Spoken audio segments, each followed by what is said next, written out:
Thanks for making the Locked On Ole Miss podcast your first listen every day. We're free and available wherever you get your podcast, including YouTube. We're part of the Locked On Podcast Network, your team every single day. Hello, I'm Stephen Willis with the Locked On Ole Miss podcast.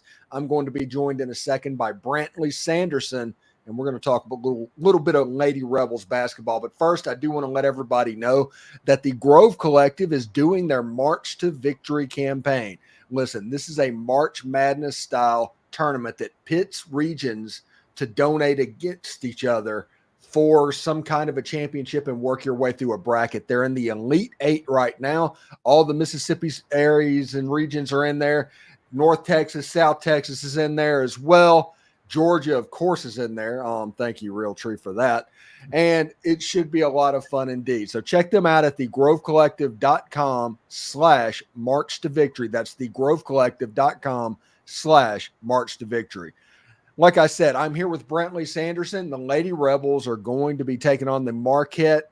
Is it still the Warriors? What are they now? I think they are the Golden Eagles. The Golden Eagles in the NCAA tournament.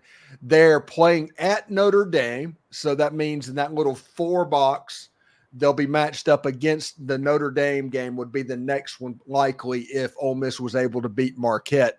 And I'm just glad they're not on that 8-9 line. I talked last week that I just assumed that Ole Miss was going to end up dropping down. And if any school was going to get messed over, it was going to be Ole Miss. Yeah, I'm really happy they got off of that line too. You know, I was hoping for a 6 seed, but I think we got the best setup that a 7 seed has. You know, I think we match up really well with Marquette. And Notre Dame, while they're obviously an elite program and have had a lot of success, they have had a few injuries. They lost one of their best players just a few games ago in their tournament, but they ended the season on a really strong note. But I think we match up well with both teams.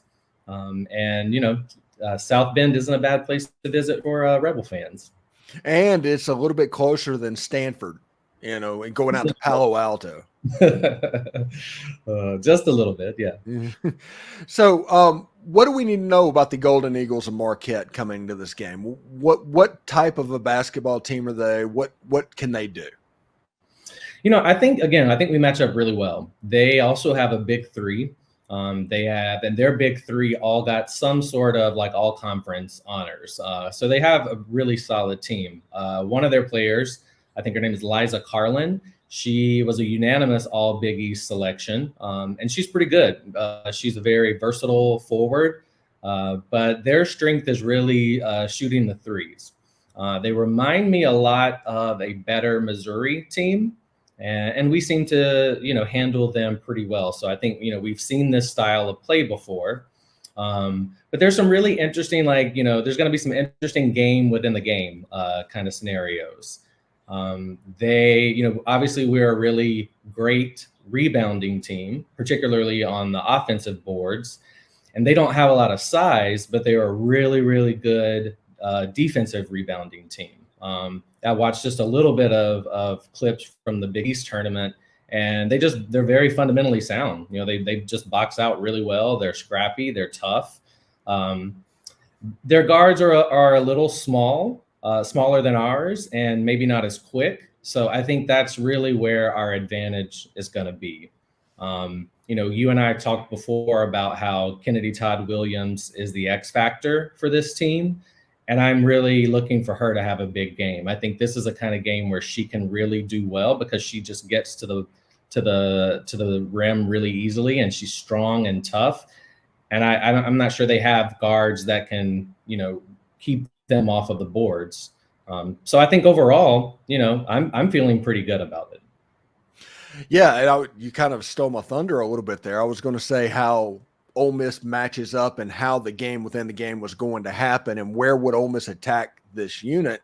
And if Ole Miss has size and quickness over the guards, that seems like a mighty big advantage, but you don't really talk about bigs at all. And how does Ole Miss have any type of an advantage inside? Tell me exactly how that looks. Yeah, I think so. I mean, like I said, they don't have a lot of size. Their starting post players are 6'1" and 6'2". So, we should have an advantage there. But I know sometimes our bigs get in trouble because they are so aggressive. They get a lot of fouls called. So that's the one thing that worries me. I think I want us to be really aggressive in the paint, but I also want us to play clean because they're also a really good free throw shooting team. So I don't want to send them to the line too much, but I think we do have an advantage in the paint. More than anything, I think our guards really have the advantage. I think they're going to be able to drive and penetrate. And we just can't let we're talking about the paint, but we just can't let their shooters get hot. That's really the thing that worries me. Well, when you talk about this and we talk about guards and our advantage in the paint and the quickness and size of the guards, sounds like there's not going to be anybody on the court that can guard Madison Scott. Yeah, I can't see anyone that can guard her on their team. Now, will they probably try to take a lot of charges and get our drivers in foul trouble? Yeah. So we got to be, smart and disciplined. But yeah, I think again, the Big East is just a very different style of play, and they're not as deep as the SEC is, obviously. But Marquette is interesting because they started the year, they were ranked for a little while. I think they maybe were as high as like number 19 in the country. But then conference play started and they really stumbled. And in fact, it seemed like we were not really sure whether they were going to get in the tournament. So yeah, again, if our big three show up and contribute in the way that they've been playing for the last, month or two, I don't think it's going to be there's few blowouts in the NCAA tournament, unless you're the Virginia men's team, apparently. But I think, we have the advantages.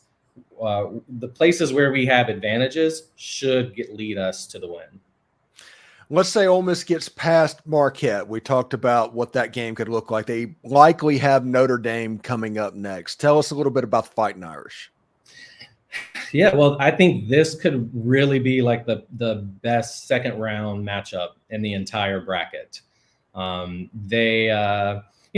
Dame is a very elite program. I think they've won 3 national championships in the last 20 years. A few years ago, their head coach, who was a real legend in the game, stepped down.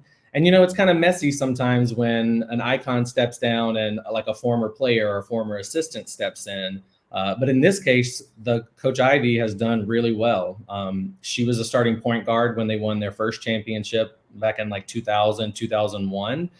And she's just done a really good job of keeping them, in the hunt for championships every year. They don't have a lot of depth, which is going to be really interesting because they've had injuries all year long. They had a really great point guard last year named Olivia Miles, who was probably an All-American. She hasn't played all year because of a knee injury. And in their last game in their tournament, they lost one of their starters. So looking at their stats, it looks like they only have 6 players available that have really played significant minutes. And as good as they are, I mean, those 6 players are really, really good. They have a freshman All-American who, women's basketball had a lot of really good freshmen this year, and Notre Dame had one of the best. Her name's Hannah Hidalgo.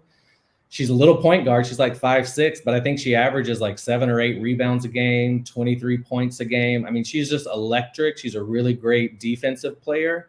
And they've got some other really strong guards as well. So, it's going to be hard for them. They're an elite defensive team, just like we are. They might have a little bit more firepower on the offensive end.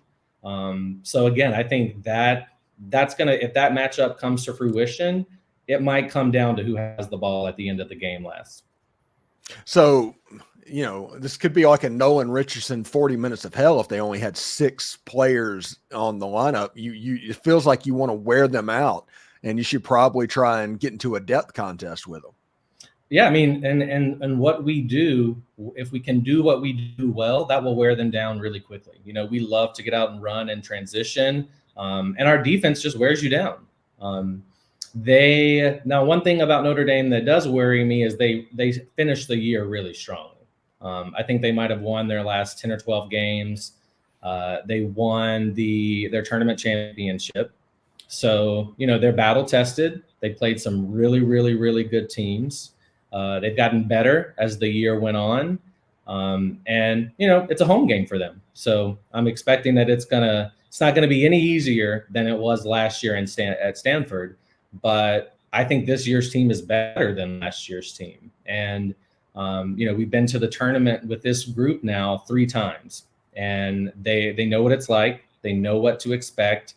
And I know they're hungry for more. So, it's going to be really fascinating because now you have expectations and pressure to live up to. So you're not going to sneak up on anyone. So I'm really curious to see how we respond to that.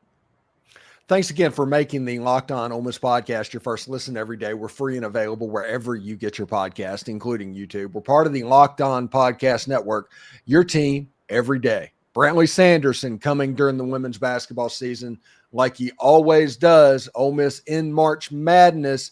And Brantley got on from Mexico. How's the vacay going, man? I'm looking at the Caribbean Ocean right now from my balcony, and it's paradise.